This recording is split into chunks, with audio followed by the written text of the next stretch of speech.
My name's Gareth Butler and welcome to Kingsholm in Vision. On Kingsholm in Vision this week, Bryan Redpath on bouncing back after London Irish, Alex Bryan on identifying areas for improvement and his partnership with Dave Atwood, and Olly Morgan on his increased England chances as a result of Dylan Armitage's injury. First up, Bryan Redpath. I ask him why he didn't pick James Simpson-Daniel to start on Sunday. If people will look at what we're going to come up against in November with Tins and EPS squad, Eliota with the Pacific Islands squad, Molinar's been here for a month and he's played one game, or one proper league game, or part of it, half against Bath. Now he needs to come into that mix, or we're just going to get stitched up in November. And that was the reasons on it, and I think, James played well, but Charlie Sharples has probably been our best back three player in 3 games, no question. Better than any other one that's playing there, so why, just through reputation, should I not rotate the squad? And again, the expectation, just because it's James, everyone's out there, give him the ball, he's going to do this, he's going to do that. And it's unfair on him all the time to be judged on that. I need him fit and buzzing to play. I don't need everybody talking about him and saying that he has to play every game. When, as I say, Charlie's probably been the best back three player in the 5 games prior to that one at the weekend. And again, he got sin-binned, and we lost all the tries. First try we should have dealt with through Morgs, when the kick through should have been dealt with. Second try, Charlie was in the bin. Third try and fourth try, we're down to 13 men. So it doesn't matter what's on the outside edges. When we're down to 13 men and one's a penalty try, I don't think Charlie was that exposed. I'd like to see how you come to that through comments of Charlie found it really hard defending Thackenbow, because I seen one missed tackle and it was against Armitage, not on Thackenbow. So if I was going on my memory, I can't see how that quote comes around really. Okay, so they say you learn more in defeat than you do in victory. What have you learned about the squad from? I think, and probably with some aspects, you've got to make sure that you get your game right. Now, at the weekend, we didn't get our game right due to some good play from London Irish, but due to us maybe trying to worry too much about it because of the external, people saying, "Oh, it's London Irish away again. You've got to do this. It happened again," and we kind of fall into that trap a wee bit by believing some of that rubbish. And I think we were guilty of it ourselves in a group, to talking about and trying to solve something that wasn't actually. We didn't know if it was going to happen or not. So we've got to get our game right. We've got to go in with what we believe is a good game, a challenging game for anybody, no matter who they are, how good they are.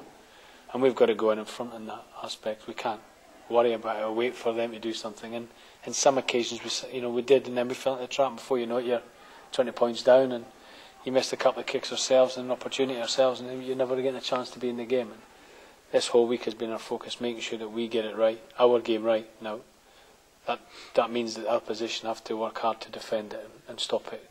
Whereas I think last week we tried to probably think too much about it rather than actually go out and achieve it. Okay, and just thoughts on Northampton in general then? I mean, they're obviously a team that have had 2 close games to start off. They're all around quite consistent team, really. Very much so. I think they've improved hugely. I think they won the European Shield last year.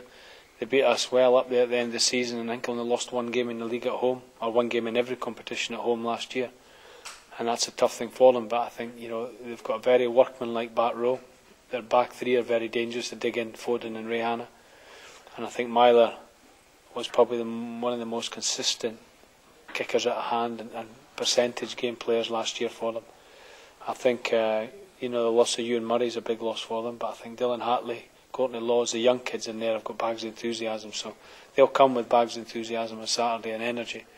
We've just got to make sure our starting game is proper and gives us a chance to compete and make it hard for them. It's like any game, if you don't get the starting points right, you're kind of, you're struggling from day one. Next up, Alex Bryan identifies a number of areas where Gloucester can improve after defeat against London Irish. That's it, yeah, and that's what we're really trying to get as a squad this year, a bit of honesty between us, and pointing out the things that defensively went wrong. We had 4 people in the sin bin. Not playing for 35 minutes with 14 men is tough, and it's always going to be a scoreline like that if you put that many people in the bin. So it's frustrating, really. Has that been discipline been one of the themes of this week, you would say? Yeah, it has. I mean, some of the decisions were dubious. We looked at those on the video, and they're 50-50 decisions, and we've got to live by the sword a little bit. But it was something we were looking at, obviously. And in terms of the line-out as well, a couple of those went wrong in the first half against we pulled it back towards the second half, and just disappointed with the sort of composure in the first sort of 20 minutes.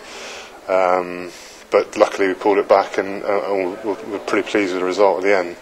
I think it's 88% we won, so pretty good, but scrappy.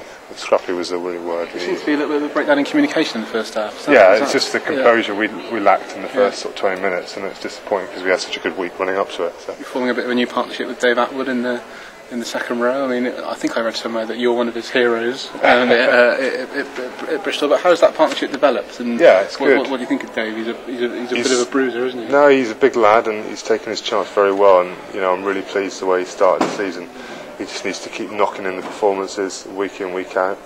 It's a long season, so it's the second game in now, or third game in this weekend. So just keep performing, and we'll see what happens. And a youngster to come in and sort of keep the other locks at the club on their toes. Yeah, that's it. It's nice to have a good bit of fresh energy in the club, and I think that the whole squad's boosted with that this year. We've got a lot of new faces and a lot of faces that are here who want to work, and that's what's holding us strong at the moment.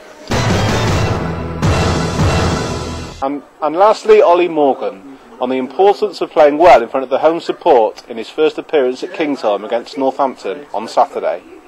I don't think so. I think that every team in the Premiership thinks, right, we need to win our home games. Away form needs to be improved. Like Northampton's away form, they want to try and improve it this year because last year was quite poor. I think we've always obviously been strong at home, and I think that away we've been here, there, and a bit of everywhere really. So I think it helps build a platform to sort of go into the next game that might Saracens away, and hopefully we've got a good record down there, so that could be a chance maybe to put things right. But I think the most important thing is our home game and focusing on Northampton really. Northampton, another side who I guess a bit like Harlequins went down for a year, and it really opened their eyes, and since then they've really come back, and they've got a good coach in Jim Mallender, and they're really playing some good rugby at the moment. They've recruited very well. They've got players from Southern Hemisphere, as well as some young guys coming through and exciting players. And obviously Jim and Dorian have done very well. So I've worked with them at the 21s level, and they're really good. Talk talking about England, obviously. I mean, it's going to be brought up given that.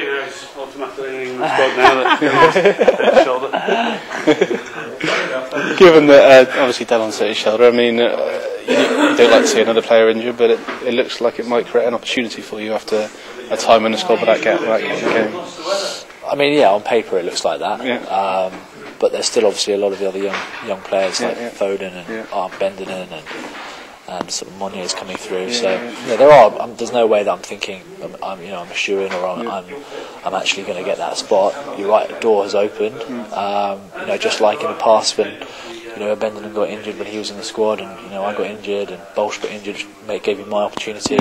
There's always going to be ways that doors are open, but I've got to play well, and I've got to get a good sort of run in the next 6 games or so. So if I'm not playing well, then I don't deserve to be there. I've got to be playing well. So offer you even more of a carrot though, given now that to get the form of last season back, given that Dallon's not there signing you away at the moment. I think even that Dylan was there last year, he didn't faze me. It was obviously disappointing because I wanted to get that spot, but I still managed to crack on and play well and did what the coaches asked of me. But I hopefully can, like you say, recreate that form and make it easier really. For all the latest on Gloucester Rugby, visit www.thisisgloucestershire.co.uk/Gloucester Rugby. My name's Gareth Butler, and that was Kingsholm in Vision.